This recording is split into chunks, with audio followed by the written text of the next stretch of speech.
got to bring our guest in. Patricia Lemer is here with us, and I'm going to admit her into the, she was waiting in the waiting room, and as soon as we can, we're going to have her mute the show because we're getting an echo here. But Patricia, when you can, turn on your mic and your camera, and we're going to welcome her in here. She is the author of an amazing book called Outsmarting Autism, and we can't wait to talk with her. Patricia, are you there? Can you turn on your camera? One of the subheadings, there's a couple of different subheadings to the book, but one of them is the ultimate guide to management, healing, and prevention. So absolutely, I'm so excited to hear about that. So Patricia, thank you so much for being here. You're welcome. And that subheading is the book from 2014. I was going to say, why are there two subheadings for the two books? Because are they two separate books? They are two separate books. The newer book was published a year ago, and it's a very different book from the first book. It's an updated and expanded version that has about a third new material in it. Okay. And so the subtitle to that really is more inclusive, that we're going to build healthy foundations for communication, socialization, and behavior at all ages. Well, wonderful. And this newer book, you just recently won a very prestigious award. It is a distinguishing award. Tell us about that. I did. Thank you. This was a Nautilus Award, and Nautilus gives awards in over 30 categories to books, everything from nonfiction, fiction, memoirs, and my book won a silver award, which is a runner-up award in parenting. Wow. Well, that's pretty prestigious. I'm impressed. Thank you. There were over 500 entries, they said, and I don't know how many awards they gave in these 30 categories. Maybe that's incredible. 3 or 4 in each category. So you have a pretty extensive resume in this area, and you are an LPC. Tell our viewers what an LPC is. An LPC is a licensed professional counselor. It's analogous to being a social worker. It's a mental health professional who does counseling on a short-term basis, not like a psychologist. And it's more directive than a psychologist would be, more global. A counselor is more directive and short-term. Okay, and how long have you been working in the field of autism? Because it's been a while. It's been a long time. Autism reared its ugly head, as you know, at the end of the 1980s, early 90s.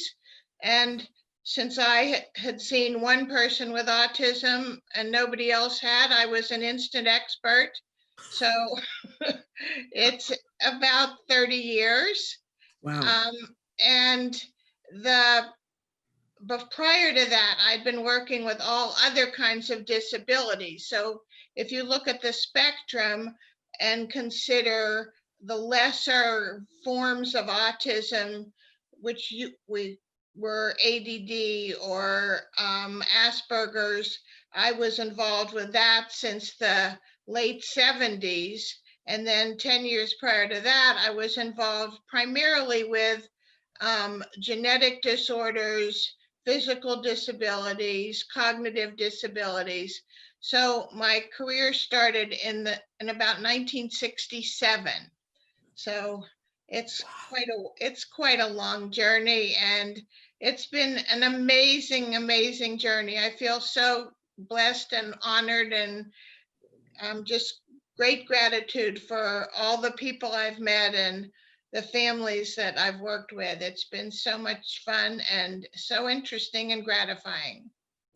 And so what was, having already written one book about outsmarting autism, what was the motivation for coming out with this new one with the new information in it? Well, this is actually my third book. My first book was written in 2008, and that's called Envisioning a Bright Future. And I was very involved with optometry, and I still am, in helping people understand the role of vision issues in autism and other disabilities. And then I focused more on the autism and the causes and treatments of autism, and that was the first Outsmarting Autism book. But then several things happened. There was much more research into the microbiome.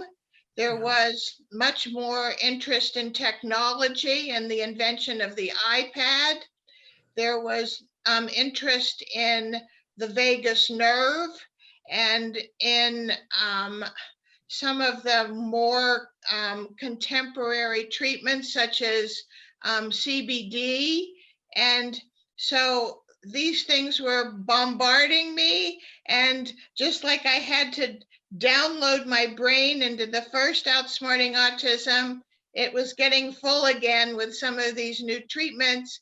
And I really wanted to write about them and update my book. And it's basically the same premise as the second book, the 2014 book, in that what causes autism, everything. And I called this total load theory. And that's really my signature. But I did want to add these new load factors and some of these new treatments. Okay, so you've got everybody's attention here because this is, you're talking in an area where, well, I won't say that there's no information, but I can't think of another resource where it's all in one place. Let's say that. There is no other resource that it's all in one place. And two things have happened. A couple of people have called this kind of the Bible of autism because it does go through the lifespan. It actually starts prenatally for those couples who were considering conceiving. And those are one of my favorite demographics was, I want to go to the wedding and then hand them my book and say, read the last chapter on preventing autism. And this book also, and thank you for adding that piece, because this book also goes significantly, much more significantly into adulthood.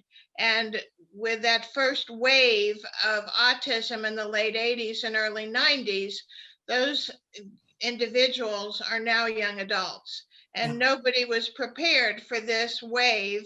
And well, what do they do when the school bus stops coming? What do they do when mommy and daddy aren't here anymore? And so there was this burst of post-school programs and programs for young adults. And I wanted to include a lot of those also, which were not in the prior book. Amazing. So let's pause for just a second and talk about where can people get the book and get all of the books, actually, because I know there are already people who are interested about talking about autism and vision. So where can we get all three books? All three books are on Amazon and Barnes and Noble and in bookstores, which I don't think are very open, but they're also at many, many public libraries. You don't have to buy it, although I think you will want to own it because it does go through the lifespan.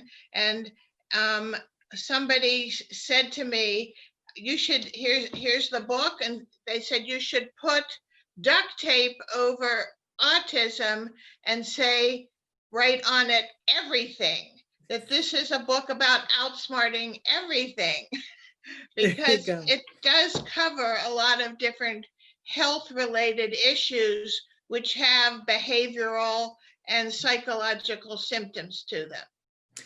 And, you know, on this show, Patricia, forgive me, I hope that you won't be offended by this, but we call some books bathroom books because we feel that they're so important that you want to get the book and you want to stick it on the back of the tank of the bathroom, because sometimes you don't have time to read a book cover to cover, right? And especially if you've got a kiddo in intervention, like, you know, your time is at a premium.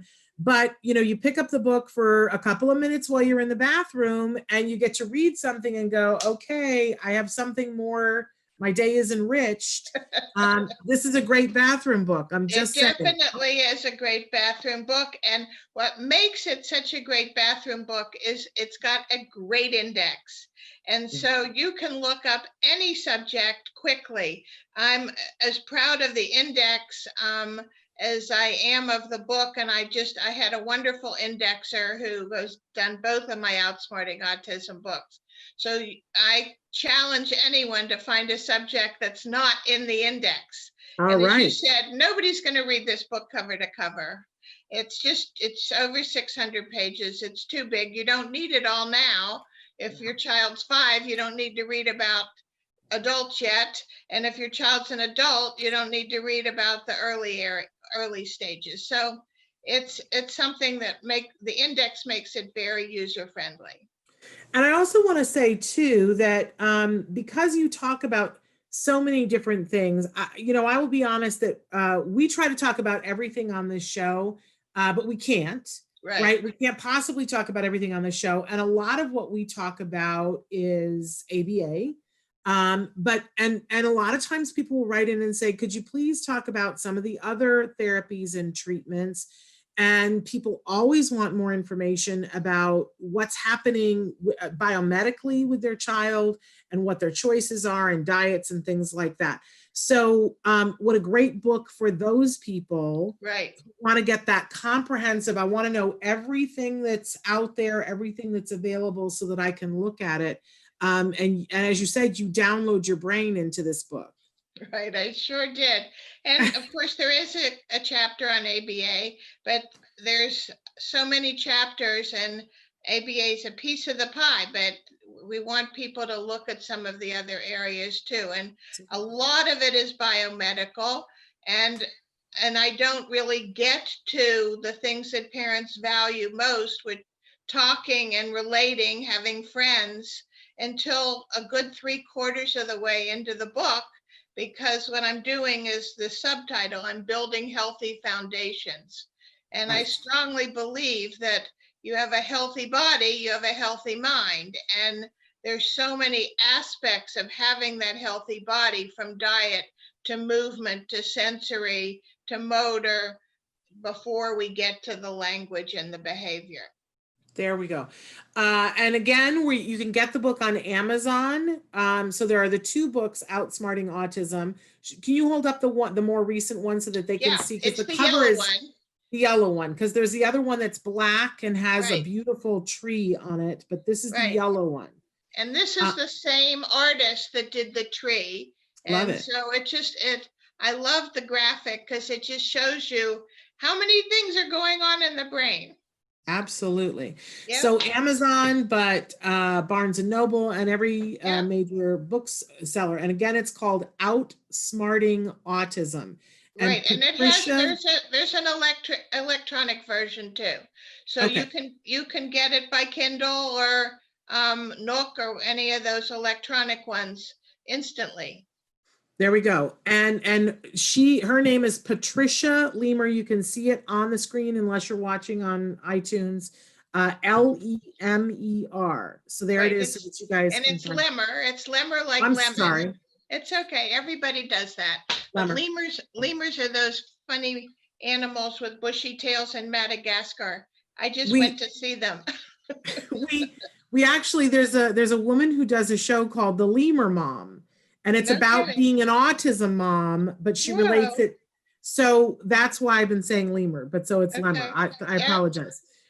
But in any case, so now that you've talked about some of these things, they've written in some questions and they want to know, because you mentioned that it talks about prevention and that it talks about causes. And so we have one person who's saying, ma'am, could you please tell us, how does one get autism? And then they want to know how to prevent autism. And this is probably get your book, right? Is the answer to that question. So you don't get autism like you get the coronavirus, and you get autism by this total load idea, is that everybody has a threshold here.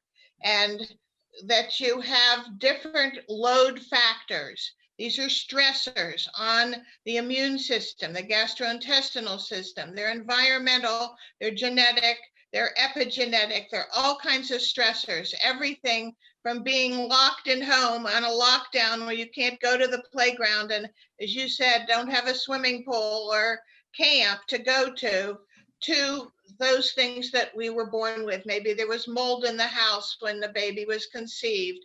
Maybe the parents carry some of the genes that put you at high risk. Maybe the baby didn't have enough movement opportunities as a young child and the reflexes didn't emerge. So each one of these is a mild stressor that approaches this threshold. And when there's too many, the child is over threshold. And the higher you're over the threshold, the more severe your autism is. And so when we go to look at what we can do to make the child better functioning, we then remove the stressors until we get down to the threshold, and maybe we can remove that diagnosis if we're very, very lucky. And we actually start with the last one, or the big one that has the biggest impact, and to get that threshold down. So and for every individual, then the stressors are going to be different. That's great, and thank you for saying that. And I compare it to playing cards. You know, you're playing with the same 52 cards, and there's more than 52 stressors here, but every hand is different, and you can play over bridge, over canasta over and over again and get a different hand. You almost never get the same hand. Infinite number of possibilities. And so that's what's made my career so interesting, is looking at what were your stressors, what were your child's stressors that made this happen. I also want to put it out there, because I know parents are really sensitive, that to be clear that some of the things are not necessarily things that you have control of, or that you had control of or can have control of now. It's not their fault. Definitely not their fault. But there are, it's like the serenity prayer, right? Grant me the serenity to accept the things I cannot change, and the courage to change the things I can, and the wisdom to know the difference. So your book helps you to define what the stressors are and to see which ones you can control. And in what order you can remove them to get the biggest bang for your buck. And this is a problem that I have encountered over the years, that parents are talking to each other now on the internet and elsewhere and saying, oh, you tried whatever, hyperbaric oxygen or vision therapy. I think I'll go try that for my kid. And this isn't a grocery store. We're not going to try this brand of soup and see what happens. It has to be a very systemic look at your child's unique situation. And that's what the book helps you do, is go step by step. And there's a great checklist in there for you to figure out what were your child's biggest stressors and how do you remove them. Okay. You asked the other question about prevention. Yeah. And then if the prevention is for young couples, and my line is that healthy parents have healthy kids. And if we remove the parents' stressors prior to conception, that will take the load off the child. And some of the load. We can't guarantee that you're not going to have a child with autism, but we can lessen that risk. We know what those risk factors are. And I can throw out a couple of them. The risk factors of, for instance, sonograms. The research shows that there's a relationship between the number of sonograms and the number of ear infections and the number of allergies, which are then subsequent risk factors that go on to autism. So if you can limit your number of sonograms without risking the health of the baby, that's something that you want to consider when you're pregnant. And a sonogram is just this super loud sound in the baby's ears. and it shows us, it gives us very good medical information, but it also has a possible negative side effect on those ears of that little growing baby. Yeah. I mean, I'm an example. You know, I didn't give birth to my son until I was almost 41 years old. And and I had already had a miscarriage, and we were not sure that I was going to be able to carry this baby to term. And so there were a lot of sonograms. We did. And the truth was that there were some times that they were like, you know, should we do another sonogram or not? And I was like, yes, I want to make sure that everything is okay. Armed with this knowledge, I might have waited and not gotten all the sonograms that we got, right? Right. So it's knowledge. And your miscarriage, again, which we mourn, it's, you know, it's a terrible loss and grief for a couple and for the mother who's had the miscarriage, but it's nature's way of saying, honey, that's not a viable pregnancy. You know, you're above your threshold. Let's clean you out with this miscarriage. And I know it's difficult, and you will get pregnant again. We will help you. This is like a woman having her period. It cleans you out, and the miscarriage is a way of cleaning out the toxins and maybe making a better petri dish for growing a healthy child. Yes, I mean, you couldn't have convinced me of that at the time, because I was just turning 40, and I was like, oh, I'm not going to get to have another baby. Your time's running out. In fact, it did set me up so that we had the successful pregnancy, but probably way too many sonograms. And he ended up being diagnosed on the spectrum. But somebody else has written in and said that they want to know, at what age will a child speak on the autism spectrum? And the further question is, they want to know, at what age did my child speak and how did we work on speech? But I'd also love to hear from you what you recommend and what you think. I didn't get it. What age will a child speak? Is that the word? Yes. They want to know, when should a child on the autism speak? And that's like crapshoot. It's like, you know, normal vocal speech comes in a little after a year, about 14 months, about the same time as walking in a developmental, normal developmental sequence. But this is now one of the most exciting things that's happening in autism. And if you want to have an amazing guest on your program, you could get Judy Chinitz, who has just found out that her totally nonverbal son has taken in all this information without uttering a single word. And he is now using a spelling board to show her that he understands college level mathematics, that he understands French, and that he's been quietly reading his brother's college textbooks. And she's preparing him to go to college. And he has been in the lowest level cognitive classes, where he has been so bored, and nobody had a clue that he was cognitively bright. Gifted. Yeah.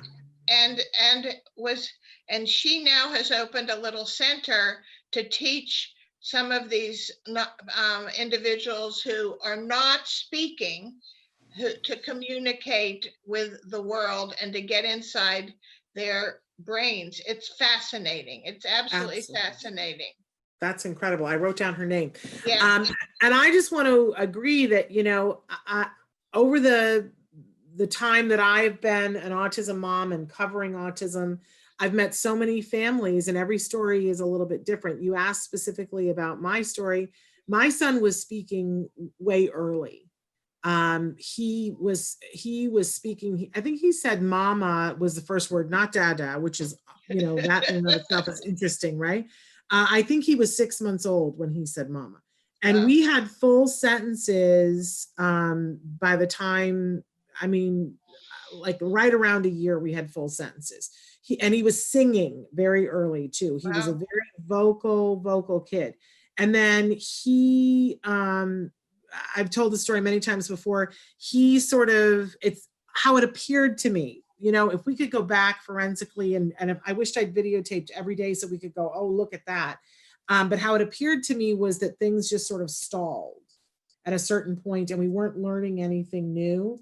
And then he started to lose all the things, all the skills that he had gained until we got to the point where he was pretty, I mean, he was considered largely nonverbal. He still could utter sounds and he still had 3 words that he would say, but they weren't purposeful. So he would say dog and he would just go dog, dog, dog, dog for hours. And he wasn't looking at a dog, wasn't requesting a dog. It was just a sound. It was a stim. So that's not an unusual story, as right. you know, and it, you know, everyone is different. But the good news for a person like your son is that because it was in there, yeah, prior, we know we can perhaps get it back if we can access it. And that was what they kept telling me when he did get a diagnosis. And I was panicked because having had the language and lost it, right. I was always worried that we were going to lose skills again. But my son is fully verbal now. He's 17 and getting ready to apply to colleges and is applying to Harvard. But we, you know, we did a lot of work to get his language back, but he fully got his language Isn't back. That wonderful? And we did all the right things. Well, we tried, and we did some biomedical, and I will say that him doing the methyl B12 shots for a period of time helped because we did a lot of ABA, and then he just was struggling language wise. He knew what he wanted to say, but to access it, he couldn't quite get it. And the methyl B12 was like the thing that put it all in place. And that's not an unusual story either. Yeah. Right. So, you know, for your son and for a lot of others, methyl B12 can be magic, and other kids can have it and not get much benefit. So it's so individual. And and I have a radio show like yours. I'm only on twice a month, but I call myself the Autism Detective. And I love that because it is just really detective work, looking for the clues, you know, and trying to figure out why did he hit a wall, and it'll help us understand how to get him back. Isn't it amazing? But you know, it's all very fascinating. And over the years, hearing everybody's stories, you know, one of the things that really lit a light bulb for me, because my son appeared to be developing typically for such a long period of time. But later on, when I read something that Temple Grandin had said, she said, because, you know, she meets people with autism probably more than anybody else. She, you know, she's walking through the airport and people run up to her, and she started asking them all a question that she would say, does the child have eczema and do you have eczema? Interesting. Isn't that interesting? And she said, because I'm noticing that that meeting people with autism, that they have skin-related issues, and that one or both of the parents has skin-related issues. And have you run into that? Very, very often. And so from a homeopathic point of view and Chinese medicine, your skin is the first thing that goes when you get sick. And so eczema is a release of some kind of toxin that is making an irritation. And it frequently is dairy products. And I don't know if that was in your case, but taking a child off of dairy products, and sometimes wheat also, or gluten-containing grains, can be extremely helpful with eczema. But when you suppress the eczema by putting creams on it that make it go deeper, then you start seeing gastrointestinal issues. And when you are healing a body, if you heal the gastrointestinal issues and do it in reverse order, you often see severe eczema after that's healing, or even boils or acne, because the skin is one of our detox organs, or it's our largest detox organ. And so that is a sign that something is irritating the body. We are like out of time, but obviously we could spend 4 hours talking with you, Patricia, but the real answer here is to get the book. and read about some of the things. And then where can they hear your radio show? My radio show is on healthylife.net. It's on the second and fourth Tuesday, and it's at 10 o'clock, the same as this, 10 o'clock Pacific, 1 o'clock Eastern. Okay. And I'm just the twice a month. Okay. And All right.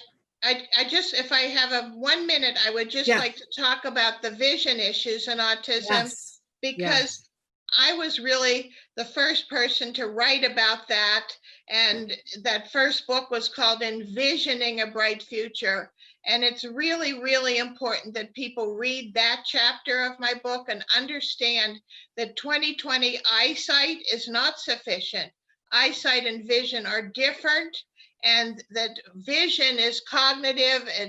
It's the ability to think and organize and conceptualize and ideate, and all of those things are problematic for many of our people with autism from the beginning of focusing on and organizing what they see. And we note that because of their generally poor eye contact in many of them.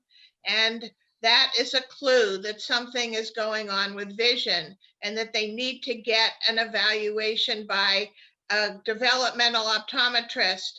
And I can help them find that person. If they want to email me at developdelay@gmail.com, I would be happy to help them find people in their area. I ran a nonprofit. I started in the mid-90s. I have a database of over 20,000 people around the world, and I can almost always come up with a specialist within miles of where people live, which is really fun.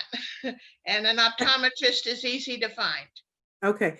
And I wonder, because I know a parent that I just was talking to them 2 days ago, and I couldn't think of, do you in your book talk about the doctor that is in, it's either Ireland or Scotland, that does the different colored lenses to help with toe walking? Do you know who I'm talking about? My book talks about that. That's Helen Irlen, IRLEN, the Irlen lenses. But that's very different than the kind of thing I'm talking about.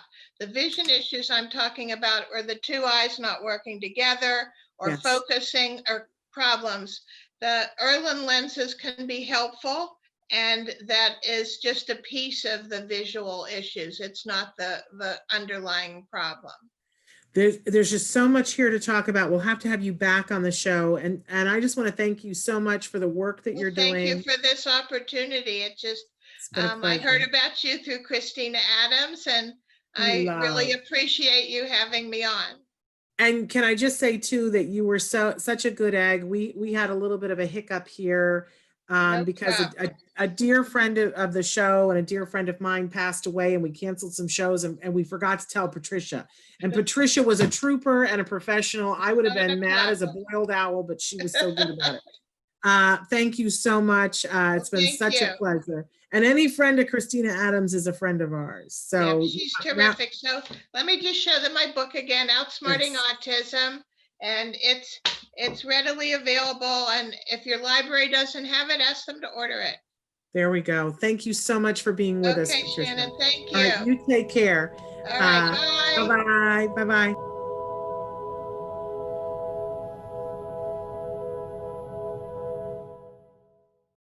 Hey, thanks for watching Autism Live. To subscribe, click here. And if you'd like to check out some more of our videos, click here.